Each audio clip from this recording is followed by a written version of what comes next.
Hey guys, what's happening? Johnny Glock here. Happy Friday. Um, and as I said, I was going to deliver every Friday on this new series, which is basically called Functional Fridays, because what we're doing is we are going over parts of the Glock in relation to one another, talking about them stand only. And, I said I was going to make these shorter, but you know what? I'm not going to limit myself. Like everyone's like, oh, you got to make them shorter for everyone on social media. I don't really care about everyone on social media. I care about the people that want to learn about this kind of stuff. So if I'm a little long-winded today, so be it. So anyway, we talked about going over the assembly, and we talked about all the different parts of the assembly last time. And so today's Functional Friday is going to be about the Glock Trigger Bar. Now, I've got a bunch of them out here, as you can see. We're going to go over the parts of the trigger bar itself. Over the years, there's been many different manufacturers that have made these for Glock. The steel to this day is still a mystery. I think it's some type of Malene steel that they use. We don't know. Probably never find out. That's just a side note. So basically, you have all these. This is actually for a 10 millimeter and a 45. It has the dimple, and this is interesting. So let me give you a little bit of history here.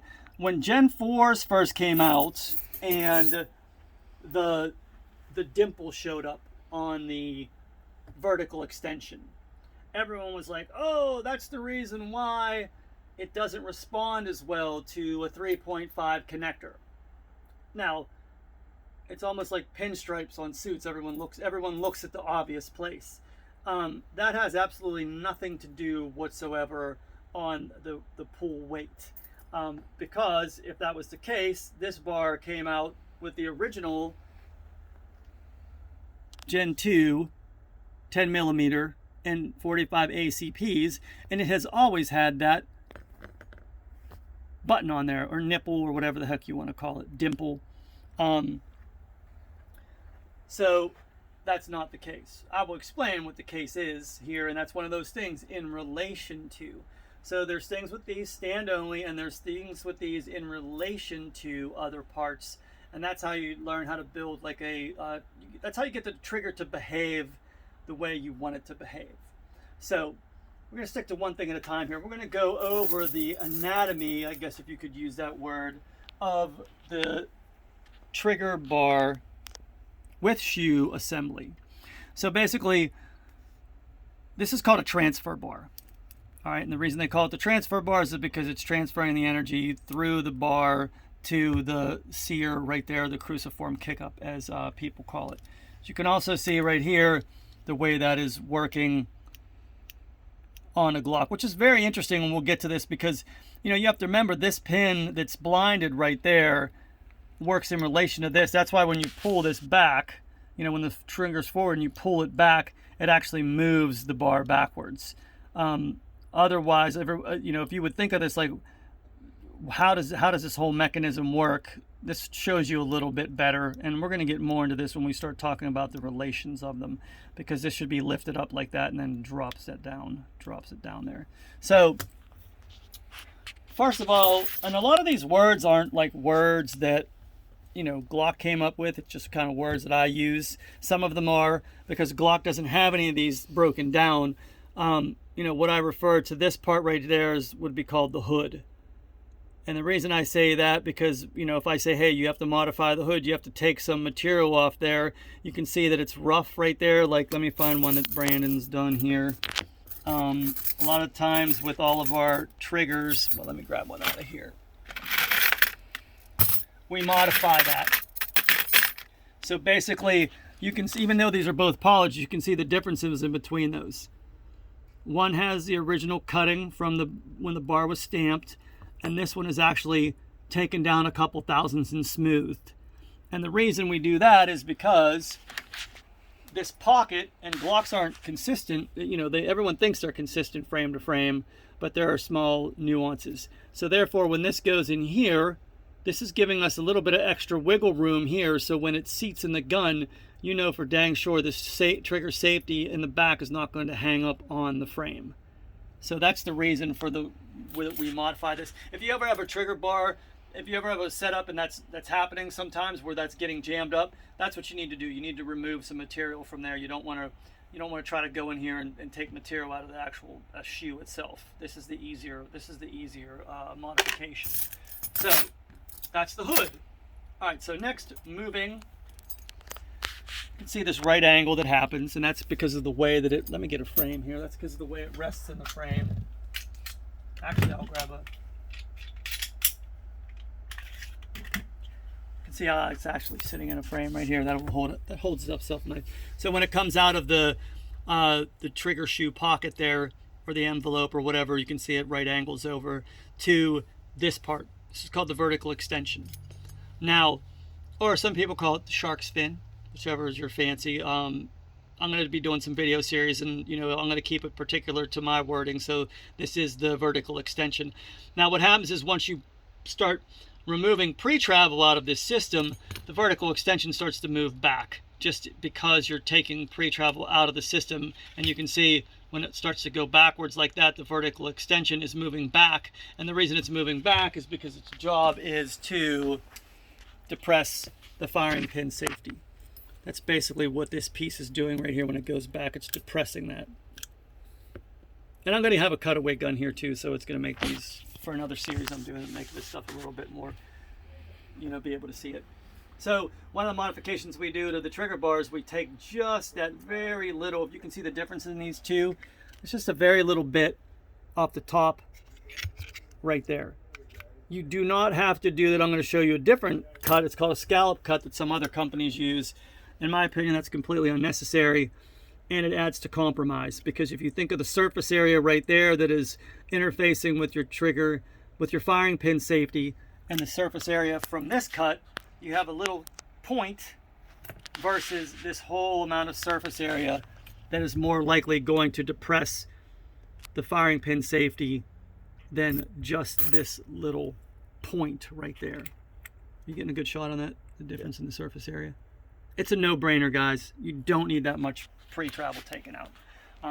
When you do start taking more pre-travel out, everything is in correspondence. So the more pre-travel you take out, the further this is sitting back, which means the further. Okay, so here's all the total pre-travel in the Glock. You start moving this backwards. Here's what we're looking for right up here. You start moving this backwards, you can see right about there it starts to fall off the shelf. So you want to move enough pre-travel out that you're safely still on the shelf, because otherwise it won't sustain the safety check for it, and definitely not going to sustain the safety test, which is a horizontal drop right now. It's going to just drop down right into the shelf. So these are all in correspondence. So basically, if this isn't, you don't want this resting up against the firing pin safety, which people call the plunger. You want it sitting just in front of it. And if you know it's in front of it, then you know it's sitting on this shelf as well, so all your safeties are intact.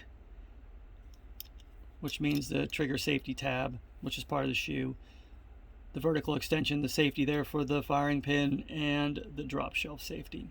So this is the long part of the trigger bar right here. This runs, so we can see it in context, runs along there. Now there's some pretty cool things, like, so you take this 1045 bar, wherever that got off to. I've built some unique triggers with a 1045 bar inside of a standard frame. You can't normally do that, because if you can see that little bit of area right there, you have a very little wiggle room to pull that off. Where the heck did that go? Oh, we had one here. I just got way too many of these out for educational purposes. All right, there it is right there. So if I was to drop this into here, this is actually going to hit this piece of plastic before it's able to drop down into the frame. So what I had to do is I had to take plastic, I hate calling it plastic, polymer. I had to take the polymer out of here to give it more room to drop back when it was time for the trigger to break. See how it comes forward and stops there? It's being stopped by two places. It's going to be stopped there, and it's going to be stopped where the bar hits the actual back of the frame after the trigger break. So Just call that the transfer portion of the transfer bar. And then once again, it right angles back over. I don't really know a name for that. Most important part of this, well, let's go back. Let's start with this. The cruciform. People call it the cruciform. If you study the cruciform, you understand why. It's part of the safety features. It's also part of tracking. The perpendicular bars of the cruciform are actually what are going to sit on the drop shelf in that position right there. That way, if this drops, it's going to just hit the drop shelf and not drop all the way down into the drop shelf window. Okay? Those are the perpendicular arms of the cruciform. Next, some people call this part, sometimes they call it the cruciform kick up, or they call it the sear, because that's actually what this part is right here. You know, it's the part that actually attaches to the striker lug face in, you know, while it's in battery. You have this little relationship going on here.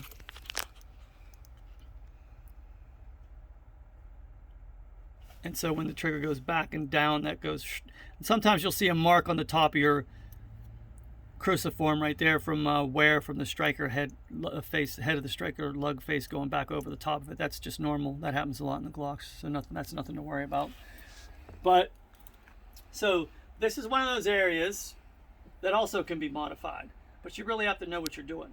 You know, you have to really know what you're doing to take off metal here and to change this angle in order to create a different type of break or get the trigger to behave a certain way. Lastly is this little part right here. This is called the radius of the trigger bar. Some people call it the bird's beak. Now this goes back to that story that I was starting in the beginning that talked about the dimple on the 1045s. So this is a Gen 3 bar, and if you look at that soft radius right there in comparison to, say, a 43 bar, you can really see the comparison on how the 43 bar has a harder, make sure I get this, I'm sorry guys, Wick is actually doing his job, I'm not doing a great job, but you can see the hump on the back of the radius there, completely different from the one on the Gen 3. There's a lot more material right there, so you would call that a hard radius. The one below is a soft radius. So when we go to look at something as similar, two bars that are as similar as the Gen 4 bar and the Gen 3 bar, you have to look very closely, but the differences are in these radiuses. There's more of a hump there. It's a harder radius. This is the softer radius. So in relation, when Gen 5 went from the standard 5.5 connector, this was in all their guns, Gen 1 through 3, it's a 5.5 connector. It is at a 90-degree angle. So that 90-degree angle interfacing with this radius all day long is going to give you that 5.5 pound pull. But now if you change the radius, you have to change the connector. So to keep it at 5 pounds, that's what 5.5 pounds, that's what Glock advertises, a 5.5 pounds. So when they moved to these dot connectors, which is standard on the Gen 4, this is at an 84 degree angle. So it's not 90, it's 84. So when you do the math, the difference in 4 degrees means the difference in this has to change to keep the poundage still breaking it at 5.5 pounds. Now everyone talks about how much they love the Gen 5 trigger, the newer Gen 5 triggers, because if you even compare this Gen 3 to a Gen 5, you can see once again the radius is slightly softer on the Gen 5. Very slightly. We have, like, you don't really have micrometers. I forget the name of them. My friend has this box you put them in, and these barium ions bounce off of everything, and it gives you it down to like an incredibly it tells you exactly what these dimensions all are, and so you can actually, I forget the names of the old machines. It was just like big magnifying glass, and you can actually plot out exactly what it was. It was like the old school way of doing it.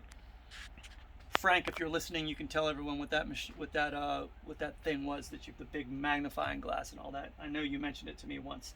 So now you have the dot connector with the Gen 5 bar that has even a softer radius, that's going to change the break weight. Okay, so when you're mixing your trigger bars, and I know I'm getting a little out of just the trigger bar realm, but I needed to use that story to illustrate the differences. Basically, when you're mixing all these different, because there's a plus connector here, you know, they're all at different angles, they have different poundages that are denoted with the angle. They don't really say, hey, it's a 90-degree angle at 5.5 pound connector. You know, you kind of have to study it a little bit to get those measurements. But basically, yeah, that's the entire trigger bar. There's all kind of interesting things that we'll get into. And the guys, one of the main reasons why I'm doing this is because I am putting out that video series. It's going to be for purchase. I don't want to, you know, have you spending hard-earned money on stuff like nomenclature and me going over stuff like this. So by the time, you know, it'll say as a prerequisite to these videos, you're going to want to watch the Functional Friday or whatever this morphs into series, so you can basically know when I say, okay, the vertical extension, you know what I'm talking about. Or when I say a soft radius or a hard radius of the trigger bar, you'll know exactly what I'm talking about. Or the cruciform kick up, they're those types of words that are going to be imperative to understanding and being able to follow the videos that I'm going to be putting out, that are going to be head and shoulders above all the stuff that I've already put out on YouTube. It's going to be, and I know I've been talking about this for a while, it's just the industry is just crazy right now. I barely have time to put these videos out, but like I said, I think it's important. The trigger shoe, because it is part of the trigger bar, it's got your trigger safety tab that runs the whole way through the shoe. It's captured by a trigger safety pin, and I think I've showed on videos, you've seen videos on how to take these out. All right, there's a leaf spring in there that actually controls this. It's a polymer leaf spring. This is your trigger bar pin that basically can come out too. I sell those shoes. Let me go grab. It's basically, this is it on a fly. Oh no, here we go. That's it right out. Okay, this is your trigger pin bar for when going through the gun right there, inserting the whole assembly. And that's pretty much the anatomy of the shoe. Now what's really cool is back in the day, and there was a guy that commented named Joe D. It was a blast from the past seeing one of his comments, but you know what we used to do, because this creates a fulcrum point. This actual, you know, looking at this way, if you would think of that hole going the whole way through, in between this and this is a fulcrum. So basically what we used to do back in the day is we used to, and there are some videos out this, we used to, you know, get the caliper reading and come up here, and then you drill another hole here, and depending on if you wanted to reset faster or break faster, there was different variances right here that you could do it. You'd have to, of course, then use a cutaway tool or grind all this away, because then the next thing you were going to do is you were going to change the position of the pin in here. Okay?